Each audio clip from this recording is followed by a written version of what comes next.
Hello সবাইকে। আজকে আমি তোমাদের ক্লাস 10 এর যে পদার্থ ভৌত ও রাসায়নিক ধর্মসমূহ চ্যাপ্টারটা রয়েছে সেই চ্যাপ্টার থেকে আজকে আমরা আলোচনা করব মৌলের ধর্মের যে পর্যায়বৃত্ততা অর্থাৎ পিরিওডিসিটি অফ প্রপার্টিস অফ এলিমেন্ট।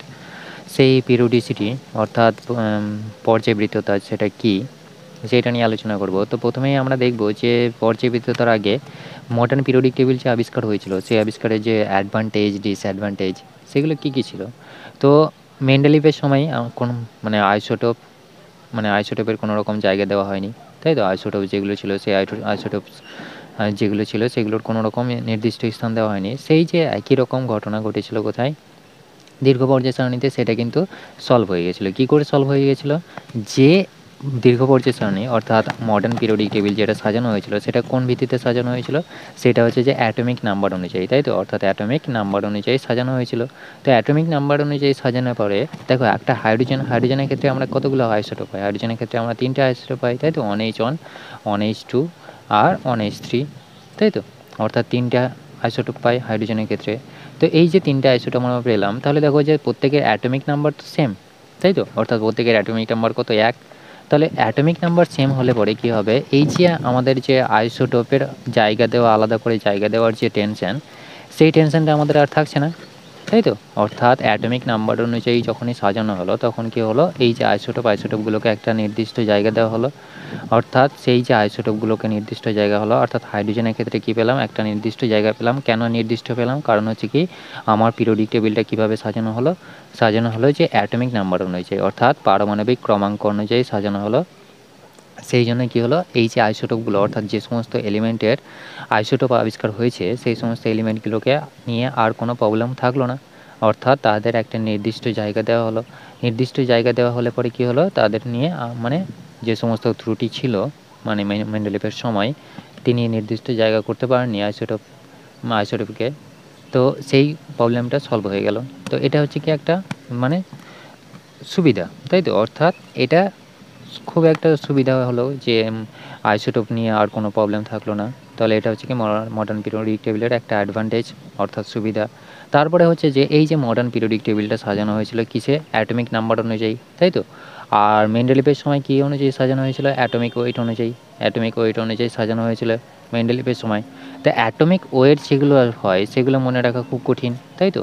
তাহলে অ্যাটমিক নাম্বারটা আমি খুব সহজে মনে রাখতে পারি, তাহলে এটা আমাদের খুব সহজে মনে রাখা যাচ্ছে। সেই জন্য কী হলো? যে অ্যাটমিক নাম্বার অনুযায়ী সাজানোর ফলে কী হচ্ছে? যে আমরা প্রত্যেকটা এলিমেন্টকে খুব সহজেই রিমেম্বার করতে পারছি, তাই তো। রিমেম্বার হচ্ছে, তাহলে রিমেম্বার হওয়ার জন্য কী হলো?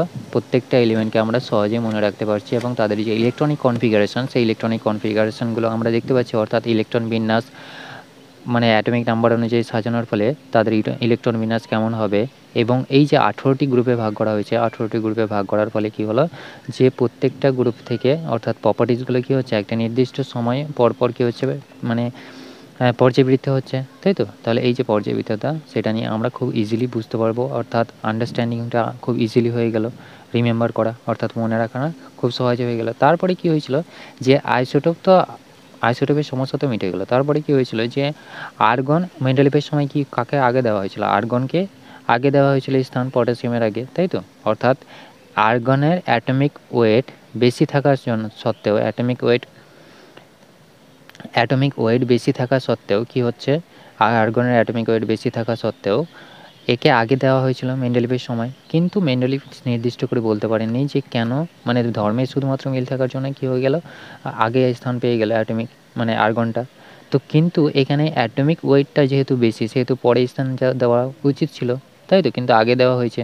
তো এই যে সমস্যাটা, এই সমস্যাটা কখন সলভ হয়ে গেল? যখন মডার্ন পিরিয়ডিক টেবিল বানানো হলো। অর্থাৎ মডার্ন পিরিয়ডিক টেবিলটা কীভাবে সাজানো হয়েছিল? অ্যাটমিক নাম্বার অনুযায়ী। তো অ্যাটমিক নাম্বার অনুযায়ী সাজানোর ফলে দেখা গেল যে আর্গনের অ্যাটমিক নাম্বার কত? 18, ঠিক আছে। আর পটাশিয়ামের অ্যাটমিক নাম্বার কত? 19। তাহলে এই যে প্রবলেমটা সেটা কী হয়ে গেল?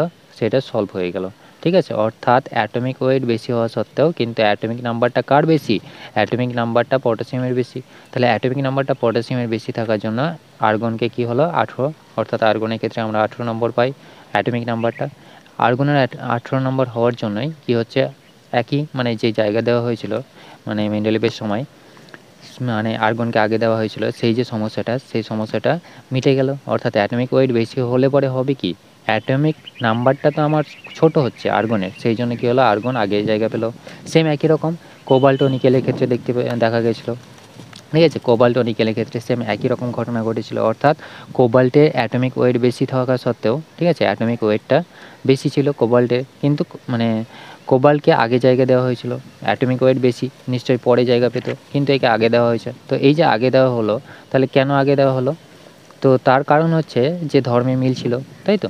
তো এই যে প্রবলেমটা, অর্থাৎ অ্যাটমিক নাম্বার বেশি হওয়া সত্ত্বেও আগে জায়গা দেওয়া হয়েছে, এই সমস্যাটা মিটে গেল কখন? যখন মডার্ন পিরিয়ডিক টেবিলটা সাজানো হলো অ্যাটমিক নাম্বার অনুযায়ী। অর্থাৎ অ্যাটমিক নাম্বার বা পারমাণবিক ক্রমাঙ্কটাই হচ্ছে কি মৌলের মেন প্রপার্টিজ, তাই তো। অর্থাৎ সমস্ত ধর্মগুলো কোথায় থাকে? অ্যাটমিক নাম্বারেই লুকিয়ে আছে। তো এই যে মানে কোবাল্টের ক্ষেত্রে দেখা গেল যে কোবাল্টের ক্ষেত্রে যে পারমাণবিক ক্রমাঙ্ক বা প্রোটন সংখ্যা কত? প্রোটন সংখ্যা হচ্ছে 27, আর নিকেলের ক্ষেত্রে কত পায়? 28 পায়। তাহলে নিকেল এবং কোবাল্টের ক্ষেত্রে কী হচ্ছে, আমাদের যে সমস্যাটা ছিল, অর্থাৎ অ্যাটমিক ওয়েট বেশি হওয়া সত্ত্বেও আগে জায়গা দেওয়া হয়েছিল, তা সেই সমস্যাটা মিটে গেল কখন? যখন অ্যাটমিক নাম্বার অনুযায়ী সাজানো হলো। অ্যাটমিক নাম্বারটা কার বেশি? নিকেলের বেশি, সুতরাং ঠিকঠাকভাবে সাজানো হয়ে গেল যে 27-এর পরে 28, তাই তো, অর্থাৎ নিকেল পরে আসছে। তো এইভাবেই কী হলো, সমস্যাগুলো মিটে গেল। এই যে এগুলো হচ্ছে কি আমাদের অ্যাডভান্টেজগুলো, অর্থাৎ মডার্ন পিরিয়ডিক টেবিলের যে সুবিধা, সেই সুবিধাগুলো। এর কিছু কিছু ডিফেক্টও আছে, অর্থাৎ দীর্ঘ পর্যায় সারণীর যে ত্রুটিগুলো, সেই ত্রুটিগুলো কী কী? ত্রুটিগুলো যদি আমরা দেখি, তাহলে ত্রুটিগুলো হচ্ছে যে মডার্ন পিরিয়ডিক টেবিলের হাইড্রোজেনের কোনো রকম নির্দিষ্ট করে জায়গা দেওয়া হয়নি। অর্থাৎ হাইড্রোজেনের ক্ষেত্রে আমরা কি দেখিয়েছিলাম, যে হাইড্রোজেনের ক্ষেত্রে একটা মাত্র তার কক্ষ রয়েছে, তাই তো। অর্থাৎ হাইড্রোজেনের ক্ষেত্রে যদি আমি এটাকে নিউক্লিয়াস ধরি, তাহলে একটা মাত্র সেল রয়েছে, আর তাতে কী রয়েছে? একটা ইলেকট্রন রয়েছে। তো এই যে একটা ইলেকট্রন থাকার জন্য আমরা গ্রুপ একে যদি আমরা দেখি, তাহলে 1 নম্বর গ্রুপের ক্ষেত্রে আমরা কী পেয়েছিলাম, যে সমস্ত এলিমেন্টগুলো রয়েছে তাদের ক্ষেত্রে কী হয়, যে তাদের বাইরের কক্ষে একটা মাত্র ইলেকট্রন থাকে, তাই তো, যেগুলোকে আমরা কী বলি? ক্ষারীয় মৃত্তিকা মৌল বলি। তাহলে ক্ষারীয় মৃত্তিকা মৌলের সাথে মিল থাকার জন্যই কী হচ্ছে, একে আমরা মানে যেহেতু বাইরের কক্ষে ইলেকট্রন বিন্যাস সেম থাকার জন্য এরা কোথায়, মানে হাইড্রোজেন কোথায় স্থান পেয়েছে? 1 নম্বর এতেও স্থান পেয়েছে। আবার কোথায় স্থান পেয়েছিল? 7-এর মানে যে হ্যালোজেন মৌলগুলো রয়েছে, 7 নম্বর এতে যে হ্যালোজেন মৌলগুলো ছিল, সেই হ্যালোজেন মৌলগুলোর সাথেও একই রকমভাবে জায়গা পেয়েছিল, তাই তো। তো এই যে হাইড্রোজেনের নির্দিষ্ট করে অবস্থান বলতে পারেননি। তাহলে এই যে হ্যালোজেন মৌলগুলোর ক্ষেত্রে আমরা কী পাই? ইলেকট্রন বিন্যাস। যদি আমরা ফ্লোরিনের ক্ষেত্রে দেখি, তাহলে ফ্লোরিনের ক্ষেত্রে আমরা কী পাই? 2 আর 7 পাই, তাই তো। অর্থাৎ 7 একটা ইলেকট্রন নিতে চাইবে, একটা ইলেকট্রন নিয়ে অষ্টক পূর্ণ করবে। তাহলে এই যে একটা ইলেকট্রনের মতো মানে কি এর যোজ্যতা কত হচ্ছে? একটা হচ্ছে। আমরা কি জানি যে যোজ্যতা হচ্ছে যে যতগুলো ইলেকট্রন সে গ্রহণ করে বা বর্জন করে, সেটাই হচ্ছে কি তার যোজ্যতা, তাই তো। অর্থাৎ যোজ্যতা ইলেকট্রন। তাহলে সে একটা ইলেকট্রন গ্রহণ করছে, তার মানে কি এর যোজ্যতা কত হচ্ছে? 1 হচ্ছে। হাইড্রোজেনের ক্ষেত্রে যোজ্যতা কি? 1। কারণ কি হাইড্রোজেন একটা ইলেকট্রন কেবলমাত্র দান করতে পারে বা একটা ইলেকট্রন নিতে পারে, নিয়ে কি করবে? হিলিয়ামের মতো আচরণ করবে, ডুপ্লেট গঠন করবে। তো এই যে সাদৃশ্য থাকার জন্য কি হচ্ছে, বাইরে কক্ষে যোজ্যতা ইলেকট্রন এবং অন্যান্য প্রপার্টিজগুলোর মধ্যে মিল থাকার জন্য কি হচ্ছে, মানে একে কোথায় কোথায় জায়গা দেওয়া হলো? হাইড্রোজেনকে যে হ্যালোজেন মৌলগুলো রয়েছে, হ্যালোজেন মৌলগুলোর সাথে এবং ক্ষারীয় মৃত্তিকা মৌল যেগুলো রয়েছে, ক্ষারীয় মৌল, সেই ক্ষারীয় মৌলগুলির সাথে কী হয়েছে? স্থান দেওয়া হয়েছে, তাই তো। তো এই যে এরকম অবস্থান দেওয়া হলো, তো এই অবস্থান দেওয়ার তাহলে এই যে একটা মৌল দুটো জায়গায় থাকতে পারে না, তাই তো। অর্থাৎ ক্ষার ধাতু এবং হ্যালোজেন মৌলগুলোর মধ্যে কী হচ্ছে? জায়গা পাচ্ছে, দুটো জায়গাতেই একসঙ্গে থাকতে পারে না কোনো একটা এলিমেন্ট। তো এই নিয়ে মডার্ন পিরিয়ডিক টেবিল কিছু বলতে পারেনি, সুতরাং এটা হয়ে গেল একটা ভুল, তাই তো, মডার্ন পিরিয়ডিক টেবিলের ভুল। তো এরকমই মানে কী হয়েছিল, যে সমস্ত অ্যাক্টিনাইড এবং ল্যান্থানাইড মৌলগুলো রয়েছে তাদেরকে মানে পর্যায় সারণীতে স্থান দিতে পারেনি, তাদেরকে কোথায় রাখা হয়েছে? নিচে রাখা হয়েছে, তাই তো। অর্থাৎ এই ব্লক যেটা আমরা পাই, সেখানে আমাদের কী হয়েছে? অ্যাক্টিনাইড এবং ল্যান্থানাইড মৌলগুলিকে অবস্থান দেওয়া হয়েছে। তাহলে এই যে ল্যান্থানাইড এবং অ্যাক্টিনাইড মৌলগুলোকে পৃথকভাবে জায়গা দেওয়া হয়েছে, মানে একসাথে একই স্থানে উপযুক্ত স্থানে রাখা সম্ভব হয়নি মডার্ন পিরিয়ডিক টেবিলেও। তাহলে এটা হচ্ছে কি ত্রুটি। তাহলে এগুলো হচ্ছে কি এক একটা ত্রুটি। তো পর্যায় সারণীর ত্রুটিগুলো আমরা বুঝতে পারলাম।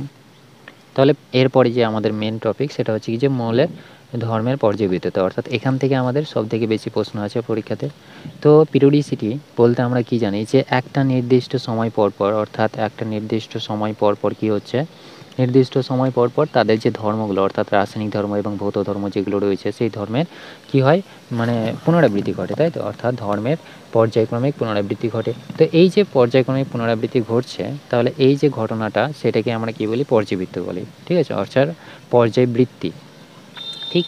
তো এই যে পর্যায়বৃত্তি অর্থাৎ ধর্মের যে পুনরাবৃত্তি ঘটছে, তো এর কিছু, কিছু মানে ট্রেন্ডস রয়েছে। সেই ট্রেন্ডগুলো কী, কী? যেমন পারমাণবিক ব্যাসার্ধ যদি আমরা মানে মৌলগুলিকে সাজাই, তাহলে মৌলগুলিকে সাজালে পরে আমরা কী পাই?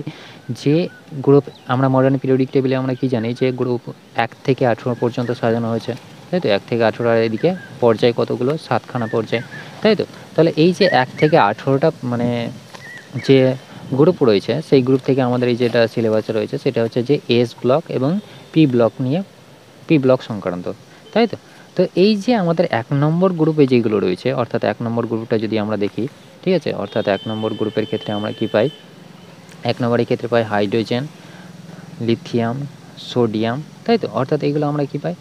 আমরা 1 নম্বরের ক্ষেত্রে পাই, তাই তো? গ্রুপ 1 এ সোডিয়াম, তারপরে হচ্ছে যে পটাশিয়াম, ঠিক আছে? রুবিডিয়াম, সিজিয়াম, ফ্রান্সিয়াম, ঠিক আছে? তো এই যে রুবিডিয়াম, সিজিয়াম এবং ফ্রান্সিয়াম এগুলো তোমাদের পড়ার দরকার নেই, কারণ এই যে হাইড্রোজেন, লিথিয়াম, সোডিয়াম, পটাশিয়াম এটা পড়লে তোমাদের যথেষ্ট। আবার যদি আমরা দেখি যে সোডিয়ামের পরে হচ্ছে কি ম্যাগনেসিয়াম, ঠিক আছে? ম্যাগনেসিয়ামের পরে এটা হচ্ছে কি 12 নম্বরে, ঠিক? তো 12, তারপরে হচ্ছে কি 13তে অ্যালুমিনিয়াম, 13তে অ্যালুমিনিয়াম, তারপরে হচ্ছে কি silicon, phosphorus, sulphur, chlorine, argon, ঠিক আছে? 13, 14, 15, 16, 17, 18, ঠিক আছে? তো এই যে দেখো যে প্রথম থেকে যখন আমরা নিচের দিকে আসছি, অর্থাৎ 1 নম্বর গ্রুপে উপর থেকে যখন নিচে আসছি শ্রেণী বরাবর, তখন শ্রেণী বরাবর যখন আমরা নিচে আসছি, অর্থাৎ এখানে দেখো যে লিথিয়াম থেকে আমরা কোথায় আছি? Lithium, sodium, hydrogen, lithium, sodium, potassium, rubidium, ঠিক আছে? তারপরে হচ্ছে কি সিজিয়াম, তারপরে হচ্ছে কি ফ্রান্সিয়াম। তো এই যে উপর থেকে যখন আমরা নিচে আসছি, অর্থাৎ হালিনা কি রবসে ফরিয়াদ। তো এই যে উপর থেকে যখন আমরা নিচে আসছি, তখন দেখো যে এই যে মানে হাইড্রোজেনের ক্ষেত্রে যদি আমরা দেখি, তাহলে কি হচ্ছে? বাইরের কক্ষে কতগুলো কক্ষ রয়েছে? একটা মাত্র কক্ষ রয়েছে, তাই তো? অর্থাৎ কে কক্ষ যদি আমরা বলি, তাহলে কে? লিথিয়ামের ক্ষেত্রে দেখো যে লিথিয়ামের ক্ষেত্রে কী হচ্ছে?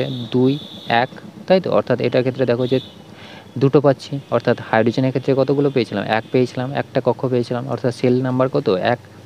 এটাকে লিথিয়ামের ক্ষেত্রে কী হচ্ছে? লিথিয়ামের ক্ষেত্রে 2টো পাচ্ছি, তাই তো? অর্থাৎ এই লিথিয়ামের যদি আমরা ইলেকট্রন বিন্যাস দেখি, তাহলে লিথিয়ামের ক্ষেত্রে কী পাবো? লিথিয়ামের ক্ষেত্রে 2টো পাবো, অর্থাৎ বাইরের কক্ষে কতগুলো ইলেকট্রন থাকবে? একটা ইলেকট্রন থাকবে, তাই তো? লিথিয়ামের ক্ষেত্রে বাইরের কক্ষে কতগুলো ইলেকট্রন থাকবে? একটা ইলেকট্রন থাকবে। এবং আমরা নিশ্চয় জানি যে গ্রুপ সংখ্যা কী করে বার করতে হয় এবং পর্যায় সংখ্যা কী করে বার করতে হয়, সেটা আমরা আগেই শিখেছি।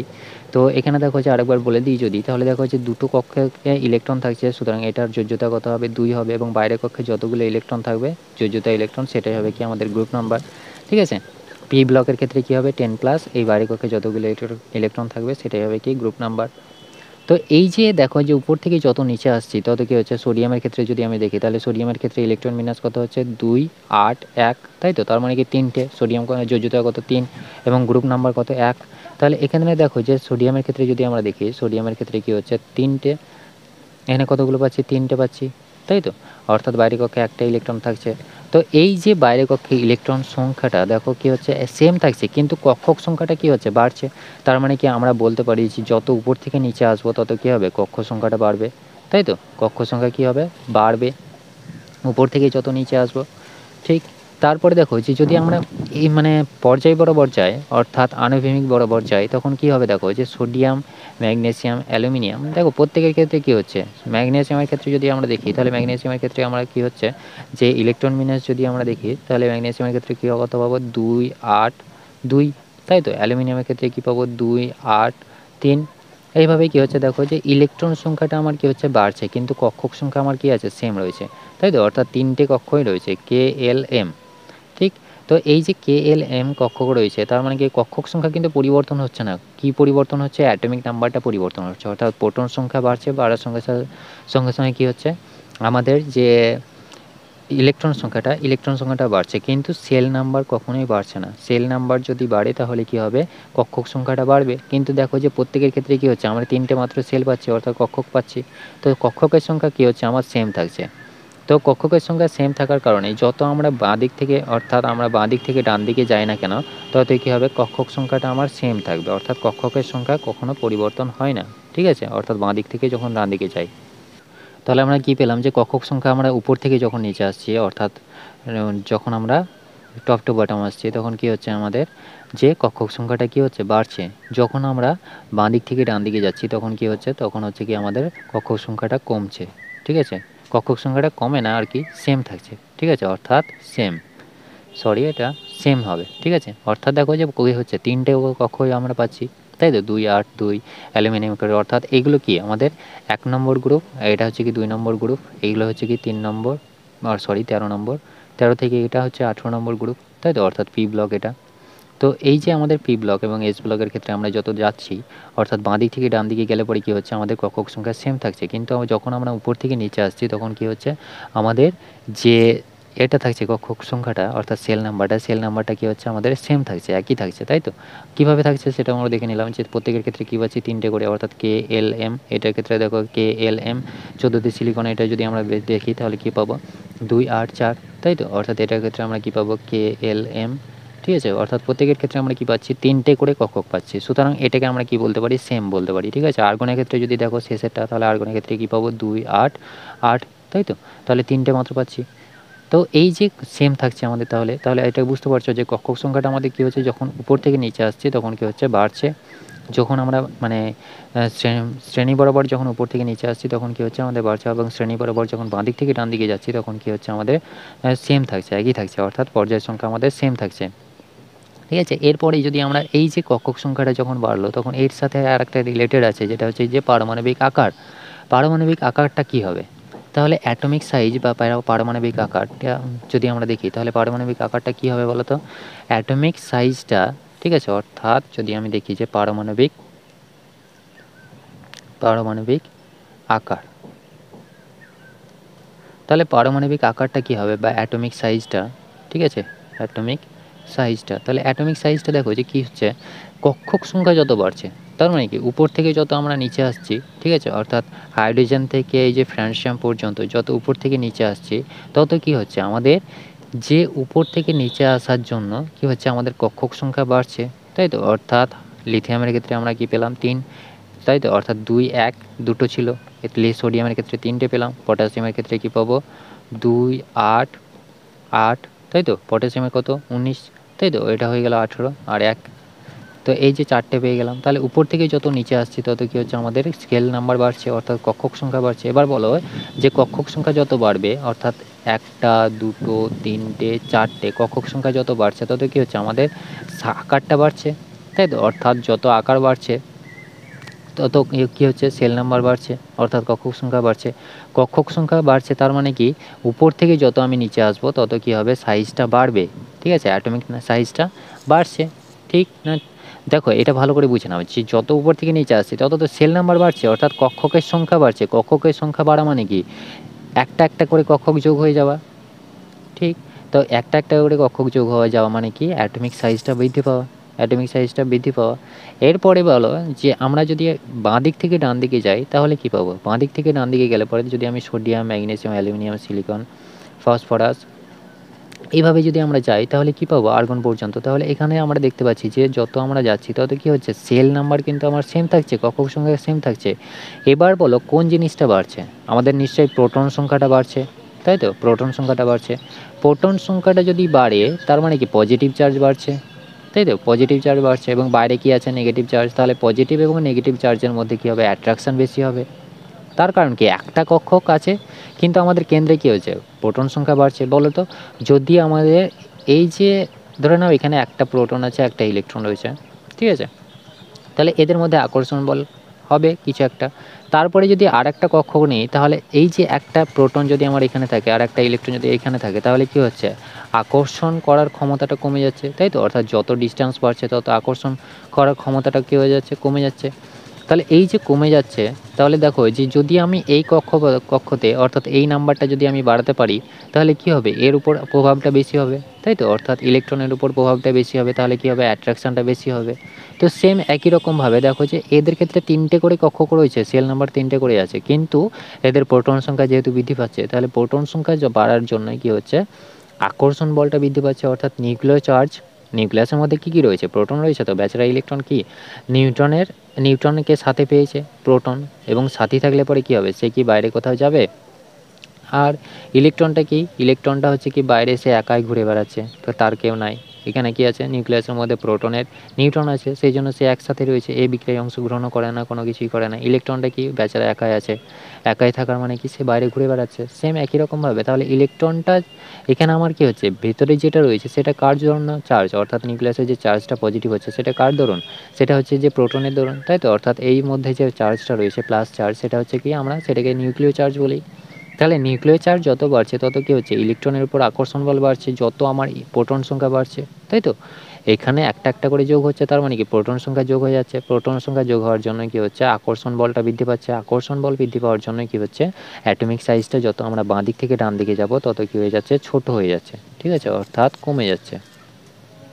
কখন, বাঁ দিক থেকে ডান দিকে যখন যাচ্ছি, ঠিক আছে, বাঁ দিক থেকে ডান দিকে যখন আমরা যাচ্ছি তখন কি হচ্ছে, অ্যাটমিক সাইজটা কমে যাচ্ছে। কেন কমছে তাহলে বুঝতে পারলে, যে প্রোটন সংখ্যা অর্থাৎ নিউক্লিয় চার্জের পরিমাণ বাড়ার জন্য বাইরের যে ইলেকট্রনটা রয়েছে সেই ইলেকট্রনের উপর আকর্ষণ বলটা বেশি হচ্ছে, আকর্ষণ বল কী হচ্ছে, তাদের মধ্যে আকর্ষণ বৃদ্ধি পাওয়ার জন্য মানে সাইজটা হয়ে যাচ্ছে, ঠিক আছে। এরপরে যেটা যে জোড়া ইলেকট্রন, অর্থাৎ জোড়া ইলেকট্রন হচ্ছে, দেখো ইলেকট্রন বাইরের কক্ষে বাইরের ইলেকট্রনটা কি হচ্ছে, বাইরের কক্ষে যে ইলেকট্রন সংখ্যাটা কি হচ্ছে, তাহলে উপর থেকে যত আমরা নিচে আসছি তত কি হচ্ছে, বাইরের ইলেকট্রনটা একই থাকে, তাই তো। অর্থাৎ উপর থেকে যত বাইরের কক্ষে কি রয়েছে, যখন উপর দিকে নিচে আসছিলাম তখন বাইরের কক্ষে দেখো একটা করে ইলেকট্রন রয়েছে, তার মানে কি যোজ্যতা ইলেকট্রন সেম থাকছে, অর্থাৎ বাইরের কক্ষে ইলেকট্রনটা আমার সেম থাকছে যত উপর থেকে নিচে আসবো, ঠিক আছে। এবং যত বাঁ দিক থেকে যত ডান দিকে যাব, দেখো এখানে 2 3 তারপরে হচ্ছে কি 8 8 চলে এলো, তাই তো। অর্থাৎ যোজ্যতা ইলেকট্রন বলতে গেলে বাইরের কক্ষে যে ইলেকট্রনটা থাকবে সেইটা। তাহলে আমরা যত উপর থেকে নিচে আসছি তত কি হচ্ছে, একই থাকছে যোজ্যতা ইলেকট্রন, যত বাঁ দিক থেকে ডান দিকে যাচ্ছি তত কি হচ্ছে, বাড়ছে, ঠিক আছে। তো আজকে এই পর্যন্তই, পরের দিন আমরা আরও ট্রেন্ড নিয়ে আলোচনা করব, অর্থাৎ যোজ্যতা, আয়নাইজেশন এনার্জি, এই সমস্ত জিনিস নিয়ে আলোচনা করব। তো আশা করি বুঝতে পেরেছো, যদি কোনো ডাউট থাকে তাহলে আমাকে কমেন্ট করে জানাবো, অবশ্যই সলভ করে দেবো। Thank you.